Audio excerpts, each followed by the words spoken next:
ಮಾವ ಬರಕ್ಕೆ ಹೇಳಿದ್ರಂತೆ. ಹಾ ಹೌದಮ್ಮ.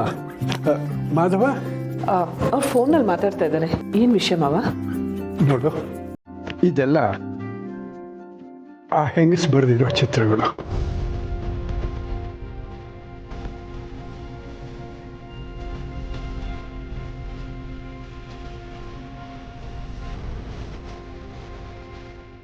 ಒಂದೊಂದ್ಸಲ ಅವಳ ವರ್ತನೆ ತುಂಬ ವಿಚಿತ್ರ ಅನ್ಸುತ್ತಮ್ಮ.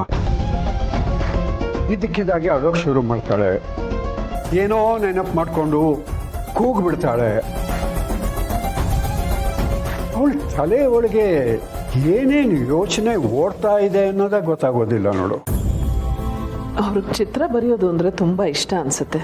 ಚಿತ್ರಗಳನ್ನೇನೋ ತುಂಬ ಚೆನ್ನಾಗಿ ಬರೀತಾಳೆ. ಆದರೆ ತುಳಸಿ ಆ ಚಿತ್ರಗಳನ್ನೆಲ್ಲ ಗಮನಿಸಿ ನೋಡು.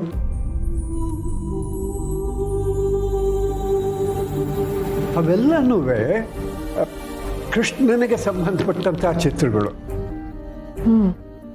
ಹೌದು ಮಾವ, ನವಿಲ್ಗರಿ, ಕೊಳಲು ಎಲ್ಲ ಕೃಷ್ಣನಿಗೆ ಸಂಬಂಧಪಟ್ಟಿದ್ದೆ. ಕೃಷ್ಣ ಆಕೆಗೆ ಇಷ್ಟವಾದ ದೇವರು ಅನ್ಸುತ್ತೆ. ಅಷ್ಟೇ ಅಲ್ಲ ತುಳಸಿ, ಆಕೆ ಇನ್ನೊಂದು ಚಿತ್ರ ಬರೆದಿದ್ದಾಳೆ ನೋಡು.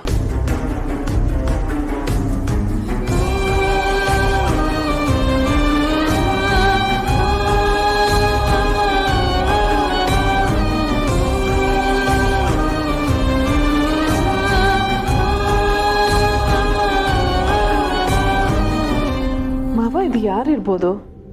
ಅವ್ರಿಗೆ ಪರಿಚಯ ಇರೋರು ಇರ್ಬೋದಾ ಅಥವಾ ಸಂಬಂಧಿಕರ? ಯಾರು ಅಂತೇನಾದ್ರೂ ಹೇಳಿದ್ರಾ? ಮಾಧವ.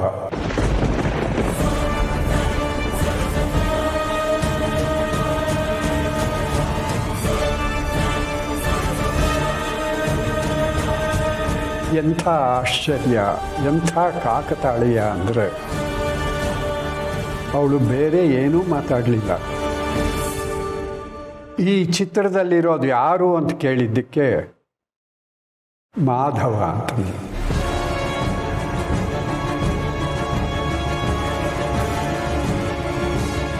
ನನಗನ್ಸುತ್ತೆ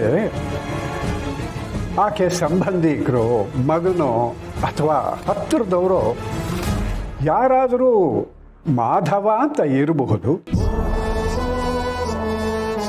ಇದು ಅವ್ರ ಚಿತ್ರನೇ ಆಗಿರಬಹುದು ಅಲ್ವಾ? ತುಳಸಿಯವರೇ, ಬಂದೆ. ನಿಜ ಮಾವ, ನನಗೂ ಹಾಗೆ ಅನ್ನಿಸ್ತಾ ಇದೆ.